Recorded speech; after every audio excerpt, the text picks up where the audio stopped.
Hey everyone, thanks so much for joining me again on my podcast. It's awesome to have you back. If you've been constantly listening, I really appreciate it. And for those of you that are listening for the first time, thank you for joining us.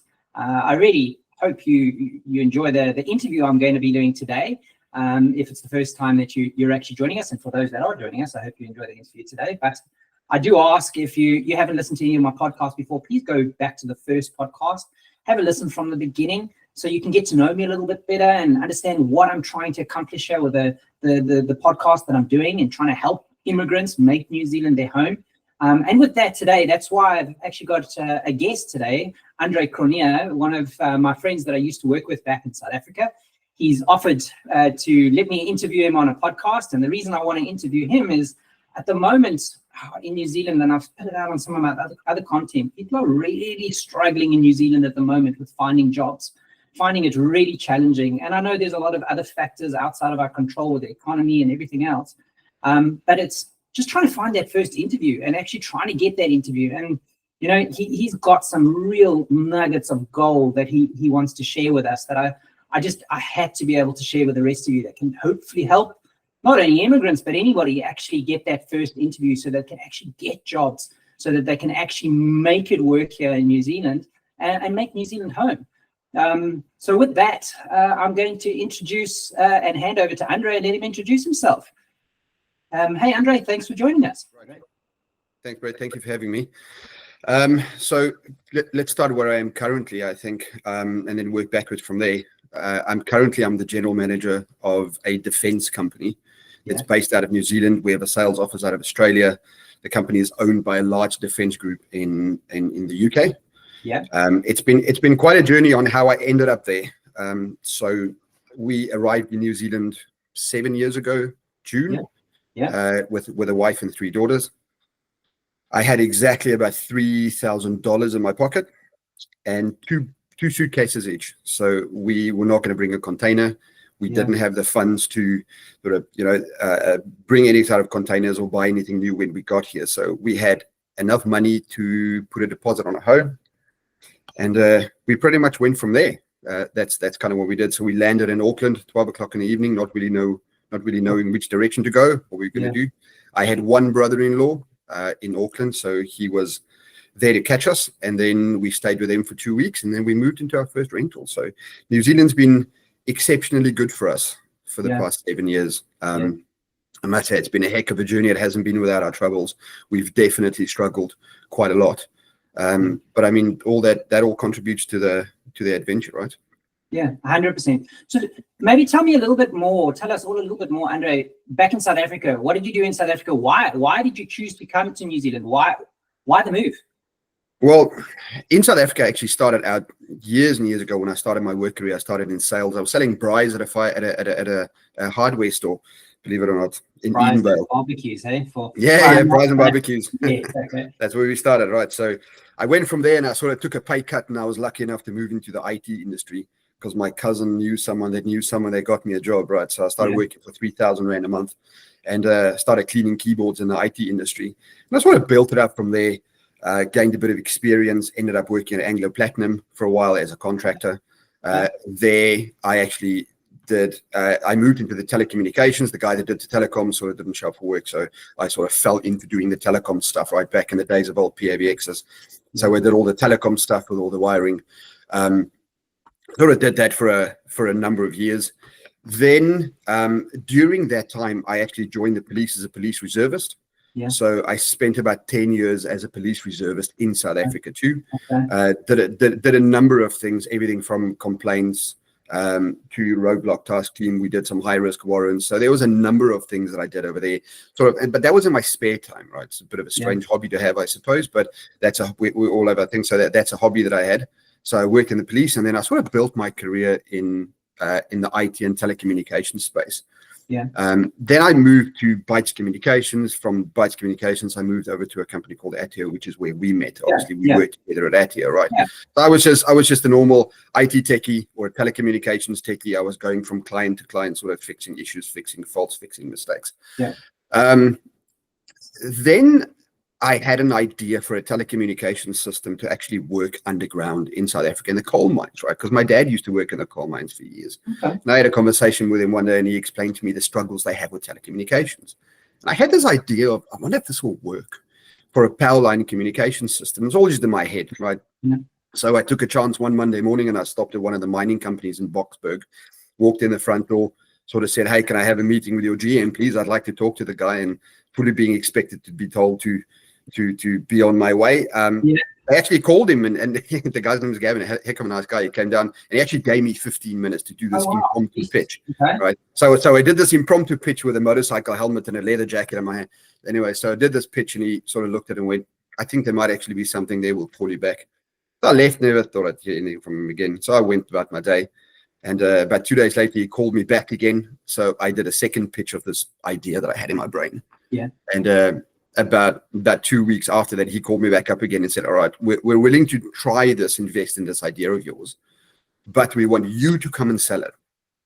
Right. So I had a bit of technical background because I obviously worked in telecoms and in IT. I had a bit of sales background because I used to sell fireplaces in Bryce, which is not the most premium sales experience, but hey, I had something going on there for sales too. Right.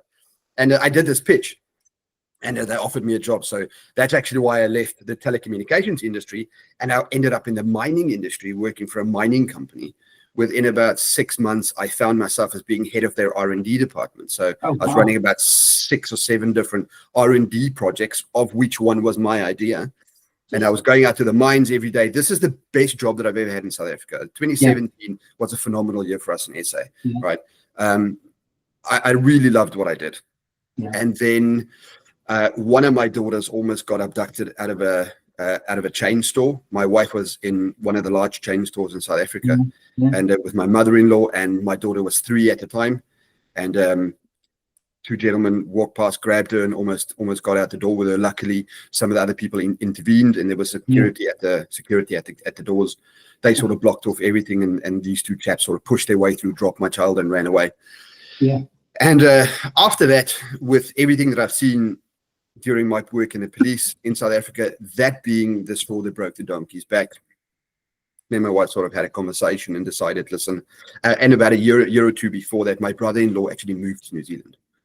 So we were just going, okay, we need to move somewhere else, anywhere else. But we didn't know anyone anywhere else but in New Zealand, because this is where my brother-in-law lived. So we went, well, fine, that's where we'll try and go then.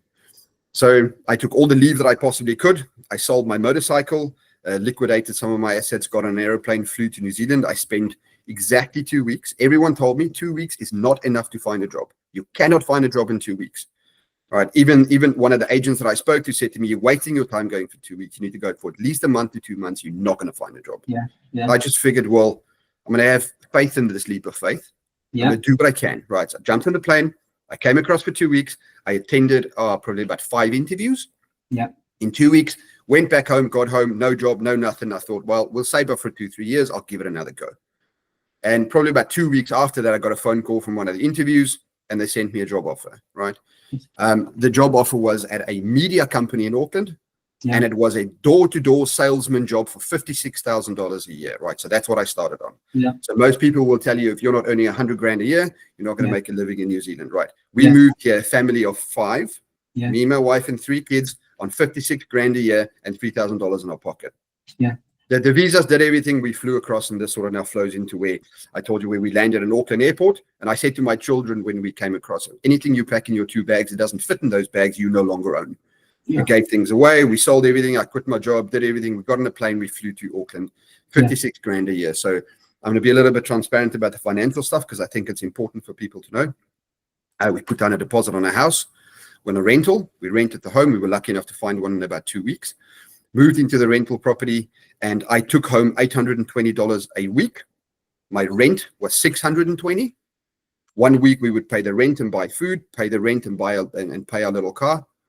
We would pay the rent. On the 3rd week, we would buy groceries and then pay the rent, and then we'd buy a little bit more groceries on the 4th week. Right? That's how we did it. Then my children, we the pan that you get in the oven. Yes. Right. When you move into a rental, we ate out of that because we didn't have plates. Right. We had about 4 forks.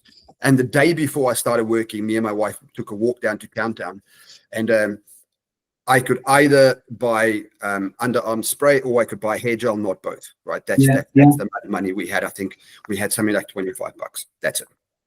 We had nothing, literally nothing. We had 2 mattresses we borrowed from my brother-in-law, and we had a small bathroom we borrowed from my brother-in-law, and we lived in a completely empty house with absolutely nothing, right? And we slept on the floor. The clothes out of our bags, so I bought some hair gel, borrowed some underarm spray from my brother-in-law, so I was kind of presentable at work. Yeah. Then along the way, I met a phenomenal guy that I worked with, also a South African guy. His name is Dirk Botha. Shout out to Dirk. He's a phenomenal person. When I got there, he paid my bus fares for me for the first 3 months so I could get to work and back. I had no money to get to work and back. Andre, I can't believe you've just mentioned Dirk Botha. I'm sorry, I'm interrupting. You know him. I know him. I didn't even know we knew the same person. So I'm sorry I'm interrupting. Yeah. I'm like, oh, Jesus, it's a small world. But yeah, it just shows you. We still go and visit Dirk Botha once a year at least. They were him and his wife Lana were literally our guardian angels. They kept us alive. He would bring me lunch to work every day so that I had food to eat. He paid my bus tickets for me to get to work and back. And if it wasn't for them, we probably wouldn't have made it, right? So they kept us alive. Anyway, so they also donated things like cups, and they gave us like some kitchenwares, and they gave us a lot of stuff, right, to actually help us, just so that we got some stuff to live with. Anyway, so now I'm doing door-to-door sales. So in South Africa, I was head of research and development for a mining company. I come to Auckland, I'm doing door-to-door sales, right? I put myself back in my career. 15 years, I'm earning a fraction of what I earned in South Africa. We have an empty house. We have nothing to live on. Then just to get a bit of extra money in, we actually took 2 homestay students from one of the schools. We borrowed some tables and two little beds from my brother-in-law. We got the homestay kids to come and stay with us. We got $300 a week each for the 2 homestays. For about 2 months, they stayed with us. We used that money to buy more food and to buy BYD devices for our kids and that kind of stuff, right? So that's how we got that through. My wife then finds a job as a casual working in a warehouse for a flooring company. In South Africa. She was an office manager for a really large health insurance company. Now she's working in a warehouse with a hard hat and gumboots, right? So she's packing shelves, climbing on shelves, doing stock take as a casual working a really displeasing job, to put it that way. I'm doing door-to-door sales, so I would get dropped off in a commercial area during the day. And I'm literally walking from factory to factory, door to door, knocking on doors, asking people if they would like to buy advertising space on this specific Christian radio station, right? Which didn't make it easy. And I'm earning 56 grand a year. We've got almost no money. It's tough, man. It's hard. But the country's beautiful, and we love the place, right? It's all part of the adventure. So all the time, not once did we have a poor us mindset. Sort of looking back, we kind of just thought, man, this country is beautiful. We absolutely love being here. This place is great, right? And so then it comes to fruition that we would never be able to get residency as long as we live in Auckland, because they deduct 30 points for you. So we would have not enough points in Auckland. Now we need to move. So I started applying for jobs, and I was lucky enough at that stage to read about and learn about something called skill stacking, right? Which is one of the golden nuggets that I found in New Zealand that works phenomenally well. We can get into a little bit of detail there a little bit later. Sort of skill stacking and what my CV should look like, right? So I set my CV up and I start applying for work all over the country so I can get out of Auckland so we can qualify for residency. I get an interview in Wellington, which is where we stay at the moment, right? So I get an interview in Wellington. So the plane ticket is about $180. We have $200 a week disposal, so we use our grocery money in the 3rd week. So we didn't buy food that week. We actually went to go eat at my brother-in-law's house, so we had food to eat. So we used our grocery money to buy a plane ticket so I could fly down to Wellington. I had to ask the company to pick me up at the airport because I had no money to be able to just grab any sort of transport from the airport to the office to do the interview. Do that. I attend the interview. We use our grocery money, fly down to Wellington. Didn't buy food that week. Attend the interview. Interview goes well. Right, as a business development manager for a sort of a property parking company, right? So this is where I use my skill stacking for the first time. And what skill stacking means is, let's say I've got sales experience. I had sales experience in the past, but I also did some technical work in the ICT industry. Now I am equipped to do technical sales, right? Because I stack those different skills. I stack my sales with my technical skill, with my BDM skill. You stack these skills into like a little burger. And depending on what kind of job you're applying for, what you're trying to do, you can rearrange that stack according to what would be the best suited for that specific position you're going for, right? So first it was sales. So the top layer was all about sales. Then I had a bit of technical experience. Now I'm going for this business development job. So now I'm going, okay, this is very technical and it's BDM work. So now I move the technical skill to the top of the pile, going, hey, I've got all this ICT technical skill with all the projects I work with in South Africa and telecommunications, as well as I can do sales. I can do all these different things, right? So the interview goes extremely well. Another thing that I learned from that experience is South Africa is extremely focused on skill over culture. Yeah. Right? How good are you at what you do? What qualifications have you got? What jobs have you done before? It's all around skill. And then there's a little bit of culture. This is something, and we've probably helped about 8 families move to New Zealand since we've been here. And usually when I do a bit of coaching with them, this is what I would tell them is New Zealand is the opposite. They're very much skill over culture. Culture over skill, sorry. Very much culture over skill. So whenever we did interviews at one of the previous companies where I would do the interview, and then afterwards the managing director would come to me and say, tell me about the candidates. And I'd go, oh, this is my preferred candidate. And he would ask me the question, do you like them? And I would proceed to say, oh, they got a master's degree into this. And then he goes, no, you don't listen to what I'm saying to you. Do you like them? And the MD always used to say to me, if you're at a barbecue or a social event, would you get along with them? Do you like them? And he always used to say to me, if we can teach someone how to do a job, right? But if he's not likable and we're not going to get along with him, then we can't teach him that. So they're very much of the idea that they can teach you how to do your jobs. They can help you grow your skills and experience. But if you're asked for that matter, then no one's going to want to work with you. They can't teach you those soft skills and how to get along with people, right? So very much culture over skill. I learned that too. So there's another nugget in there for South Africans when they come. You don't need to know everything. You don't need to be the most qualified person for the job. You need to be the guy that's going to fit into the team, not cause any conflict, and be easy to work with, right? And you're going to be the guy.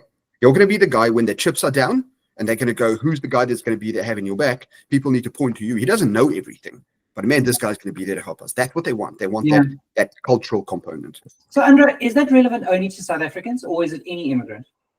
No, I think that's pretty much with any immigrants, right? At the moment, the team that I have consists of, we've got people from China. I've got some Iranians from Iran that's actually working for us as software devs. I've got guys from France. I've got, I think I mentioned Chinese before, so we've got South Africans, got guys from the UK. And I must say, a lot of the cultures like the South African work culture, where it's extremely skills driven, right? They come with that mentality of my culture and how I'm going to fit into the culture, and my personality is far less important than look at my accolades, right? And usually in an interview, if I can see someone is competent, I have a software developer that I'm interviewing, and they're blatantly competent at what they do, I would usually go into, what do you do for a hobby? Tell me about your family, to sort of gauge how we would get along. If we work in an environment and not everyone agrees, how would they react to that? Would they disrupt the culture in the company, or would they be part of the culture in the company?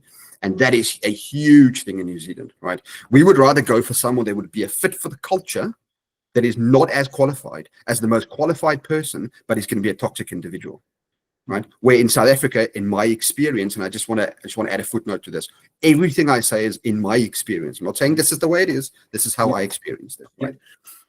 Anyway, so just to get back to, so then I ended up as a business development manager for a company in Wellington. There was a lot of technical and there was a lot of sales, right? Then I reported directly to the business manager or the general manager or the country manager, whichever you want to call him. He then fell sick for a while, and I sort of was acting, right? So that gave me another thing to put on my CV to say, I was acting business manager for a specific period. So when you skill stack, there's another layer in my stack, right? Which I can rearrange depending on what kind of job I'm going to be applying for, right? So Did that for a while, and there was quite a drama because we had to swap visas, we had to get brand new visas. It was quite a mission, right, to get all that done. Then we needed to move down to Wellington, a little bit of stuff that we got donated in Auckland. And I met another South African that was kind enough to donate me the money to actually move from $3,500 I got given, right, by another South African that said, well, you need this more than I do, to actually move from Auckland to Wellington to rent a truck to be able to move my stuff, right? So other South Africans that we've met here has been a lifeline and stepping stones for us like I cannot even tell you, right? If it wasn't for the South African community and community members and people like yourself with what you're doing here, then we would have had a much harder time, and we probably wouldn't have made it, right? So that kind of support was immensely important to us. Anyway, so I moved down to Wellington. I'm a business development manager, but I'm on a work visa. So I'm not moving. I'm not doing anything, right? So I work in the technical parking property sales space, right? So it's a bit of a weird industry that I'm in now, because in South Africa, parking is not really a thing that exists. In New Zealand, as soon as you get here, that's one of the things you're going to find out real quick, right? Parking is wildly expensive, and it's a very emotional subject for a lot of people, parking, right? I never figured parking. Tickets and all the rest of it as well for parking too long in certain spots. So yes, we will go down that rabbit hole. But 100%. Never figured parking would be such a big deal. But anyway, so I actually work in that industry. I work in that space, right? So then COVID hits. Everything shuts down, right? So our residency application is in. We're really hoping for this residency to come through, running out of work visas. It's getting to the end of the time where we need to reapply for work visas, residency application. But really hope the residency is going to come through before the work visa runs out. It doesn't. Everything shuts down. It's COVID, 2 years, right? Nothing happens. So after 2 years, COVID in New Zealand for us was actually pretty good. Right, I've got to add that too.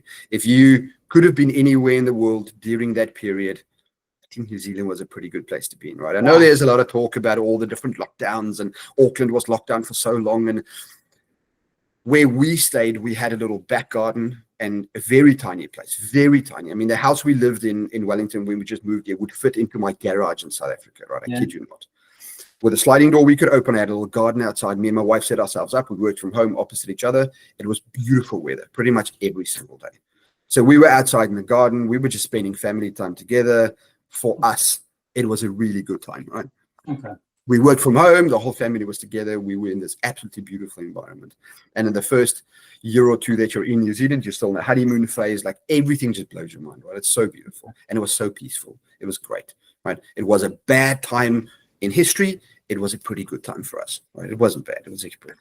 Anyway, so we go through all that, and then I get a call from a technology company in Wellington. They've been around for 104 years, believe it or not, right? They run, not going to say who they are, but they run parking services for all the councils and water treatment plants, and they do councils in Australia. Huge software business, right? Software as a service. And I get a recruiter that contacts me and says to me, listen, I have a sales manager position available. Would you be interested in applying for this position? I go, I would love to apply for this position. It's a lot more money than I'm earning at the moment. However, I'm on a work visa. I've got a pending residency application. Sorry, mate, I can't do it. I just can't move now. It's just too much of a hassle. He called me, if I recall, on a Thursday. 3 years after we applied for residency, that following Monday, my immigration officer calls me on the phone and says, hey, I got your residency application. Can we do a quick interview? Right. So I almost jumped out of my skin, ran into the boardroom, locked myself in there, did a 40-minute interview with the immigration agent, with our case officer. And at the end of the call, he says, yep, everything looks good. No problem. You should have your visas within a day or two. So I immediately proceed to jump on the phone, call the recruiter back and say, hey, I didn't have residency on Friday. I might have it this week, right? Is that position still available? So he sets up an interview, and I go for an interview for the sales manager position at a large software company in Wellington. So I get that job, which is great. Now I have a company vehicle, right? So there's a bit of a build up there. Now I have a company vehicle. I'm earning a bit more money. My wife, in the meantime, when we moved to Wellington, still worked for the same company. They just transferred her down here, and they gave her a position working in operations. where at the moment she's now progressed to being the operations coordinator for the entire Greater Wellington region, right? Still working for the same company, earning a great salary, company vehicle. She's built herself up from being a casual in a warehouse to virtually being the operations manager for the Wellington region, operations coordinator. She runs all of the operations for the Wellington region at the moment, the same company, right? Just goes to show that if you have a bit of dedication, you're easy to work with, you fit into the culture, they like you, you will make immense progress within the organizations, right? Yeah. With my wife, the testament of that. So my path forward was jumping from stone to stone through different companies. Each time I jumped up. Yeah. She stayed within the same company and she climbed the ladder straight up, right? That's what she did. So we took different paths, but both of us had that progression to show. Then I was in the national sales manager position. I was actually first just a normal sales manager. So looking after all of the Wellington councils, North and South Island. The greatest perk of the job was I got to, on company funds, drive the entire North and South Island once a year to visit every single council, right? Because they're all their customers. So I'd go do a council visit. It'd take me about 2 weeks, drive North and South Island, stop at every single council. So I've seen every town in New Zealand, North and South, that has parking services and water treatment plant services, and I spent time there. That was probably one of the greatest things that I've ever done. Yeah, that was absolutely amazing, and it wasn't even on my dime. It was so good. Yeah. So I got to spend North and South Island, see all of it. It was great. Then I became the national sales manager for the same company, right? Running all of the technical teams, so all the software devs, hardware development, sort of doing all the contract, all the sales. Because now remember, I've got sales, I've got technical. Now I have running software teams, I have running hardware teams. I've got business development. I've worked in property. I've worked in parking services. So now my skill stacking cake sort of has a couple of layers to it, right? Which I can now reorder depending on where I would like to move, right? So from there, I was eventually the national sales manager. Then one day I'm sitting, you know, when you go on to Seek and you sort of apply for certain jobs, you can add alerts. Yes. They would email you about certain jobs, right? So I get an email about this one position. All it says is general manager, doesn't say what, for who, how, what, with a whole list of requirements. In this list of requirements, I'm now matching this list of requirements, right, with my skill stack. And I sort of draw correlations and I go, I've got that, I've got that, I've got that, I've got that. I am not a master of any of these things at all. Yeah. But I'm a jack of all these trades, right? So I've never been a sales guru in my life, but I've done sales. I'm not a technical guru. I've worked with people that are technically far smarter than me, right? But I've got the technical experience. I know enough to know when something's not true, right? That's all I needed to know. Anyway, so I stack all these skills. I apply for this job, and I apply with a one-page CV, just one page, for a general manager position, right? Yep. But I spent probably 2 hours writing that one page because I think this is a good opportunity to explain what I mean by it's important to be able to know how to compile a CV.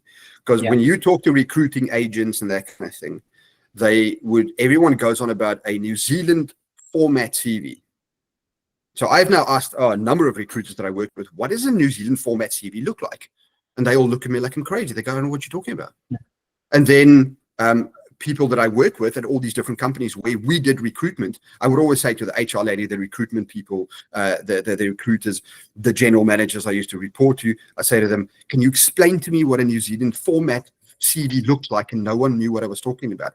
Kiwis don't know what a New Zealand format CV is, right? Yeah. So when they charge people 5 or 6 or 10,000 rand to make your CV into a New Zealand format CV, I'm always thinking to myself, what are they doing? Because I don't know what this looks like, right? Maybe there is something like that in my experience, and in the Kiwis' experience that I've spoken to, no one knows. However, you need to be able to know how to compile a CV. So in that position, I learned 2 key fundamentals. I learned compiling the CV is extremely important. What it looks like is not really relevant. Don't put a photo of yourself in your CV. It looks key, in my opinion, right? It's not a good idea. I'm by no means a CV expert of what it should look like, but I can tell you what should be in it. When you look at this is what I did. When you look at the job ad, let me start with this. You cannot have a shotgun approach with your CV. You can't have one CV and then apply for 100 jobs with the same CV, right? You're not going to get an interview. Yeah. So if you're going to be applying for 50 jobs, you have 50 individually written CVs. It is a ton of work. It takes extremely long, but this is how you do it properly. Yeah. I would read through that CV. I would identify specific keywords in the CV, and there's more behind it than just it going onto the CV. The systems When are built. CV, you're saying you're reading through the CV. Do you mean reading through the job ad and matching it? Sorry, reading through the job ad. Yes. So I'm reading through the job advert, and they give you the hints of what they want, certain keywords. Yeah. I would then write my CV to contain those exact specific keywords, right? And if you read through the job ad, you can identify what those keywords are by just reading through the ad, right? You can see, right? It would be executive reports, that kind of stuff. You can see when there are keywords. Yeah. You write your CV to match that actual job ad, right? If they say scaling systems, but you have built systems that are scalable, you go and change that to scaling systems. So it exactly matches the job ad. What you do then is you can see from the job ad what is the skill stack they require. And probably, if you're lucky enough, in sequence too, right? What's most important to least important. So you need to do an analysis on every job ad you want to apply for. And with the introduction of AI, you can make this even easier. You can drop that ad into ChatGPT and tell it, list for me all the keywords in this job ad and tell me the skill stack from most to least important. It'll tell you, right? All you do then, you then rewrite your skills component on your CV to match their most to least important. Is your skills from most to least important? Is this a sales position that has a technical component? Well, then I'm a salesman with technical experience. Or is it a technical position, but I also need to be able to do a little bit of business development? Then I'm a technical expert, but I've also got BDM experience, right? So that's how you do your skill stack. So that's why I say you need to know how to compile a CV. Yeah, right. I think one of the most important things you've said now, Andre, that people need to understand. I know a lot of people, like you said, they say it's a Kiwi-based CV or whatever else. I think maybe for the benefit of doubt, I think a lot of people are saying that because as an immigrant, you don't understand what you're explaining now, that it has to be in a format, compile your CV in a format that will actually get the attention of the hiring manager, that he'll go, oh, it's matching. 100%. I want to see you. I think that's what needs to land for our viewers out there, or my viewers out there, is they really need to understand that when people are saying Kiwi. But now be careful. Some people out there will go say, let me Kiwify your CV and make it a Kiwi format, but making it look pretty. Okay, looking pretty is not going to help you. It's what Andre is trying to explain now of the actual content and how the words are actually matching. I do have a question for you, Andre. I really get what you're saying. This is gold. It really is so important for people. But what about AI when you're applying for those jobs? So you're getting your one-pager CV aligned with the job ad and you're applying. Do you think AI is reading that and matching it up and trying to see, well, it doesn't have the keywords? Yeah, okay, take it to the next round. So it's shortlisting or not? Right. So that's a very good point, right? So let's get into that. AI, yes, absolutely. However, before it even gets to an AI component, right? So during my national sales manager tenure and what I am now as a general manager, I have recruitment agents obviously kicking my door down, wanting to bring us candidates, right? Yeah. So they always want to come and meet and have coffees and that kind of stuff, right? And what I find immensely interesting whenever we meet with them and we talk to them and sit down with them, I usually ask them to explain to me what systems they have in place, right, to screen candidates. I can tell you now, 90% of them, what they would do when they place the job ad on Seek, right? There are certain criteria when you place a job ad on Seek that you can set up certain filters, right? Is the person in country or offshore? Offshore candidates, if you're applying from offshore, and you won't know whether that ad was set up that way. If you're applying from offshore, your CV will get scrapped the second it hits the first gate, right? So it never even gets past the first gate. That's why I usually say to people, if you're finding it hard to find a job from South Africa, and a lot of people do. I mean, it's completely possible. A lot of people do that. But if you're finding that hard and people go, okay, well, is there really an advantage of being onshore? Yes, there is. Because in your CV, you have a +64 New Zealand phone number and you have a New Zealand address, right? The first gate on those systems will check two things. It will scan for a New Zealand number in your CV. It'll look for a New Zealand address in your CV, and it will check the box onshore. that means you automatically pass the first gate. Doesn't even matter what's in your CV. It doesn't even matter whether you're qualified for the job or not. Just those 3 things will get you past gate 1, right? And a lot of these recruitment companies use not just Seek. I mean, they would place the ad on Seek, and a lot of the times they would just let all applicants through on Seek, right? Then they have internal screening systems. They would look for phone numbers, addresses on offshore. That's the first thing you would look for. The second gate your CV needs to get through before it even gets to a human, if you remember those keywords we spoke about, right? They have in their system, they would have, if it passes gate 1, the guy's onshore, he has a local number because I can call him during my day and have an interview with him. I know where he lives, so I can invite him for an interview, right? And he gets to the second gate. Does he have the following keywords in his CV? That's why you custom write your CV so you can pass the second gate, right? So it's going to scan for certain keywords, scalability.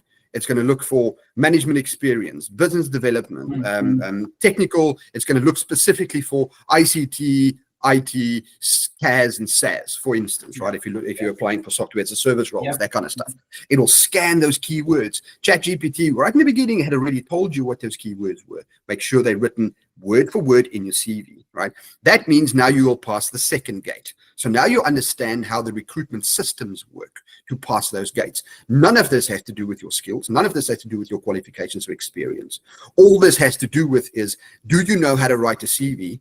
And are you on site? Are you actually onshore, right? Are they able to call you during their day? And Kiwis are very old school that I found, a lot of them, especially very senior position Kiwis, right? They want to shake your hand, they want to look you in the eye, and they want to see whether they like you, because that's extremely important. And I've got to say something about being an Afrikaans-speaking Afrikaner South African. And I think South Africans in general, right? We are very vocal with our hands. We talk like this a lot, right? I've had to learn to fold my hands and keep them to my chest when I sit and have conversations with a lot of the Kiwis, right? Because this is a bit too much for them.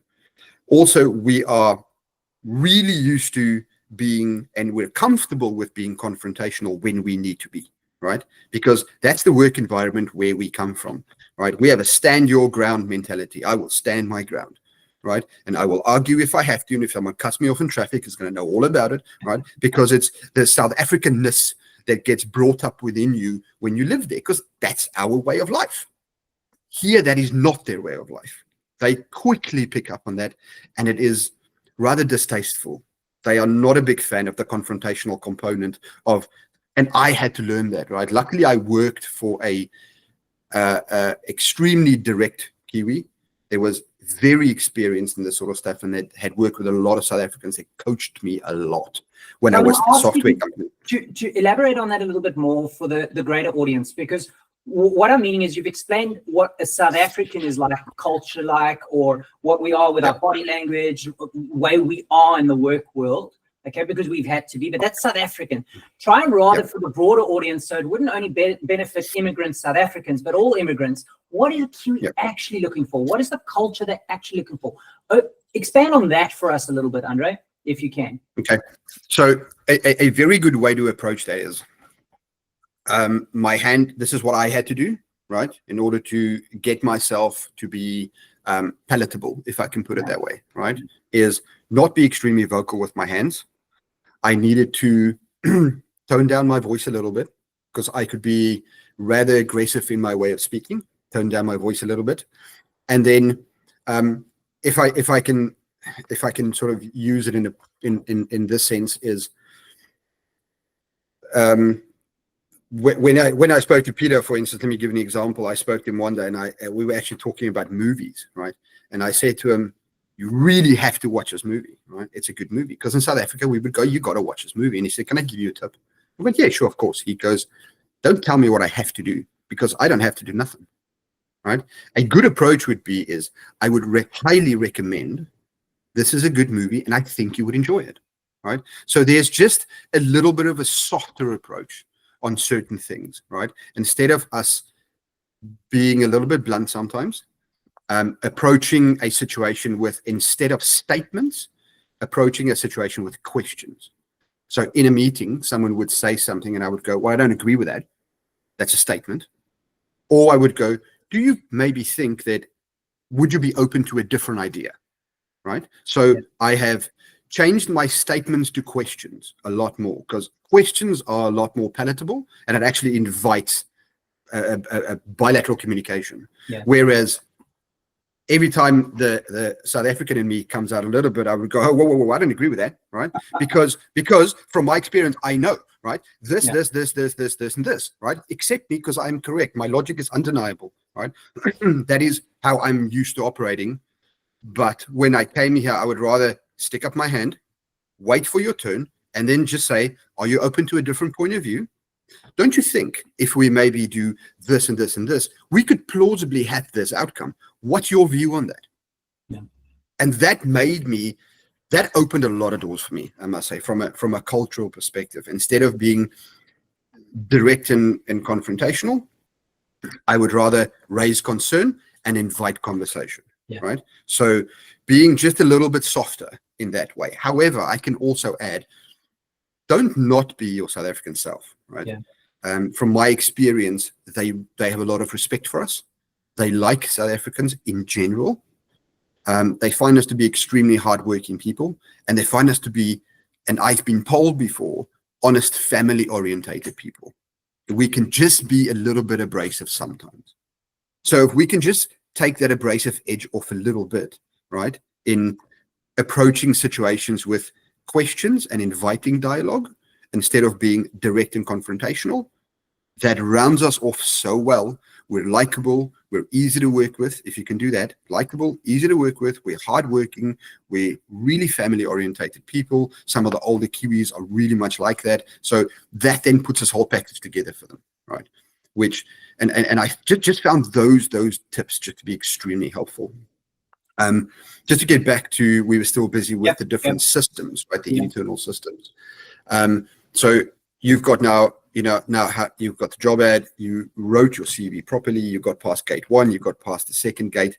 Your third gate, now it's going to get to a person, right? So the recruitment person, the recruitment manager, whatever the case may be, will now sit down and read your CV. From personal experience, from doing this a lot, they are going to read the first half of the first page, and they're going to throw it on either one or two piles, right? So if you're lucky and they have a bit of time, they might read the whole first page, one page. That's what you got, right? Where they say you got the first 5 seconds to make an impression, right? When you meet someone in person, same thing. The first page of your CV is going to make it or break it. It's going to depend on which pile you end up on. So you're either going to go straight in the bin, or you're going to go on the next on the interview pile, right? So that's why if you submit a CV that's going to be 10 pages, right? Everyone picks it up and goes, oh, a novel, right? No one wants to read a novel. So again, with the emergence of AI, this helps a lot. Summarize. Yes. What about cover letters? What's your opinion on cover letters? Cover letters it's good to add a good cover letter, right? But in my experience, usually what they'll do, they'll scan through the cover letter in about 2 seconds, go, yep, whatever. And then they'll read the first page of your CV, right? So I'm not saying don't add a cover letter. I've always added a cover letter. The cover letter is more sort of, this is who I am. Dear hiring manager, I'm interested in the position for the following reasons. That's exactly what all the other 342 applications cover letters look like as well. Right. The one thing that's going to be unique to you is the first page of your CV. So add a cover letter, do a good job at it, but make sure the first page of your CV tells them what they need to know. Why are you relevant for the specific position you're applying for? Not in detail, high level, to just say, I'm a technical sales expert with CAS experience. I've done business development. So I have a little thing on my CV that says skills, right? And I bullet point some of them where they can go, check. Oh, this looks like this guy has everything that I need, right? Go to CV, go on the interview pile. By the time it reaches the second human, now you've gone through 3 different gates. Only on the 4th gate, generally, will someone page past the first page and actually look, do you have the degree you say you claim you have? Do you have the experience you claim you have? That sort of thing. They would then read it. That's at that point in where you would be called and say, hey, come and do an interview with us. Let's meet with you. Let's see what you're like, right? The soft skills that we spoke about before, becomes very handy in that situation, right? Because if you're going to be sitting in an interview and you come across as too abrasive, too aggressive, or if you come across an interview, you can answer questions. And the dismounting in an interview, please, if I can just mention one or two things. I have done probably over 300 or 400 interviews in New Zealand as the employer, right? Yeah. I've recruited close on 50 something odd people. I've built 3 technical software and hardware development teams across 2 different companies, defense and in software. The dismount, and what I mean by dismount when someone asks you a question, is immensely important. Someone asks you a question and says, tell me about your technical background. You'll have someone that'll waff on for 20 minutes because once they start talking, they don't know when to dismount and keep quiet, right? So answer the question, don't repeat yourself, answer the question, get to the point and zip it so that the hiring manager can ask you the next question, right? The dismount is important. And for the love of everything good in the world, right? I did this in the beginning. A lot of South Africans do this, and I've seen this a lot in different interviews, specifically with, and strangely enough, other cultures don't do this. I've interviewed a lot of Chinese because they are phenomenally smart people. They've got great work culture, right? And they're probably some of the best software developers I've ever seen, right? They're incredible. They don't do this. Iranians don't do it. French people don't do it. English don't do it. It's only a South African that will say the phrase, I am willing to do anything, right? And I understand why. I did the same thing in the beginning. They're so desperate to find a job, move to New Zealand, bring their family here. This is, in my opinion, the single best place in the world to live, right? I won't live anywhere else. This is my experience, this is my opinion. You can welcome to differ with that, but this is my opinion. I love it here. That's why I want to help more people make it over. So I love it. And understand they mean what they say. They would literally do anything to come, but don't say that. Because every company that employs someone for a specific reason, they want to employ a specialist in a specific thing. If I'm going to employ a salesperson, I need a specialist salesman. If I'm going to be employing a software developer, a hardware engineer, a process engineer, I need a specialist in what I'm going to do. And if you say I am willing to do anything, you dilute your worth, you dilute your value, right? And you sort of portray yourself as a jack of all trades and not a specialist. Another thing you do not say in an interview, please, is I am an extremely fast learner. Because I'm an extremely fast learner means I don't know how to do what you want me to do, but I'll learn it quickly if you're willing to take me and wait until I learn how to do this thing. Don't say that. When you go and sit in an interview, be confident in what you do. I will not do absolutely anything. I will do this specific thing because I'm a specialist in this thing, and I will do it incredibly well. And that's why you need me. Right? You're a specialist in what you do. And I must say that helps enormously, right? Whenever I sit in an interview in South Africans specifically do this and they mention those phrases, I can see our hiring manager and the head of department, whichever department they're going to, I can see them roll their eyes, right? Because they only hear this from Sapphirs. And if I do get an opportunity to get them for 2 seconds before, I would usually go, please don't say that in this interview. It does not help you, right? So from understanding how to compile a CV, how to work in the interviews, how to invite questions, understanding how the recruitment systems work, how to get through those different gates, right? You would probably be able to get a pretty good job offer, right? So if I can be 100% honest with you, when I got the job as the general manager of a defense organization, right? The last one I told you that I applied for, right? I went for the interview. It was a big panel. I was really nervous. I'm not even going to lie, right? That was very stressful. But in that interview, I mentioned a couple of things where I said to them that I am not the most competent technical person in the world, right? But I know how to build a team that is, right? And that's exactly what they wanted to hear, right? Because they needed someone to come and look after and fix the culture, right? That's specifically what they needed. And that was a very small 5 or 6 word one-liner way at the bottom of the job description, because I send you the JD before you go for the interview, right? And I sat and meticulously read the job description.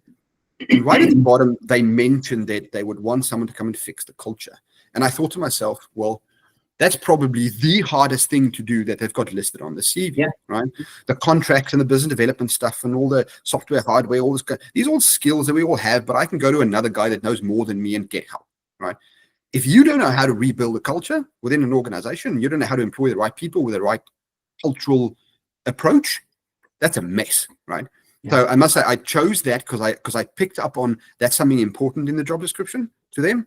And it's probably the hardest thing that they're going to need to achieve. And I focused on that quite heavily in the interview. And I was lucky enough to have hit the target bullseye on that one, right? So I wrote a CV for a job that I actually wasn't qualified for.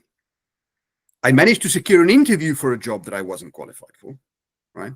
I managed to get through the interview for a position that I was not qualified for, right? I really wasn't, because they wanted someone with a degree in electronic engineering. I have matric, I have standard 10, I have high school. That's it. I didn't have any of the tertiary qualifications that they required from me.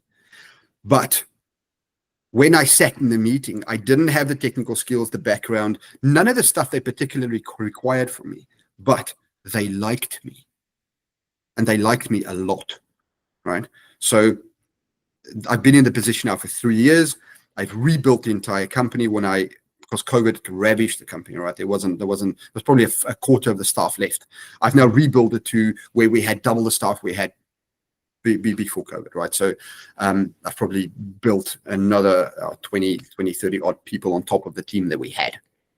And I have a really good relationship with some of the senior leadership team, the directors that I report to. And the whole point is that I wasn't the most qualified, but I was going to bring a good culture. I understood how to build teams, and they liked me, and they felt they could trust me. And that was the make it or break it for me. So at the moment now, I've been in that position for the past 3 years. I'm extremely happy with the company where I am at the moment. For the first time, I think, in our lives, between myself and my wife, she's got a fairly good position. I've got a fairly good position. And I must say, I've just got to add something else to you. From where I landed in New Zealand, having a door-to-door salesman job, using all of these things that I've mentioned in this interview, right? Just applying them at the right times.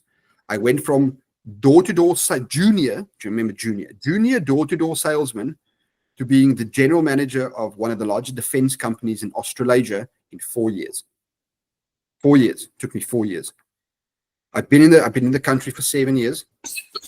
I've now been in my general manager position for 3. From where I landed to GM in 4 years. And all that was compiling that skill stacking, writing the CVs, applying for the jobs, and then luckily I worked with someone that helped me to change my soft skills and just change my mannerisms a little bit, right? And even around the accent, right? South Africans have quite a strong accent, especially my wife. She's quite sensitive about her accent. And I spoke to a guy one day at the council, and he said to me, don't try and change your accent. He says it's something that makes you unique, just because you sound different. He says, and the fact that you sound different, use that to your advantage. Because if you just sound like everyone else, you're sort of camouflaged from an auditory perspective, right? The fact that I sound different really plays to my advantage, because now people have something else to remember you by, right?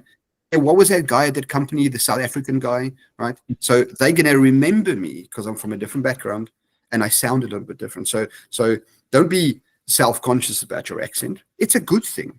And also there are so many different cultures, so many different people, and so many different languages, and it's truly multicultural in New Zealand, right? That no one will be put off by it at all.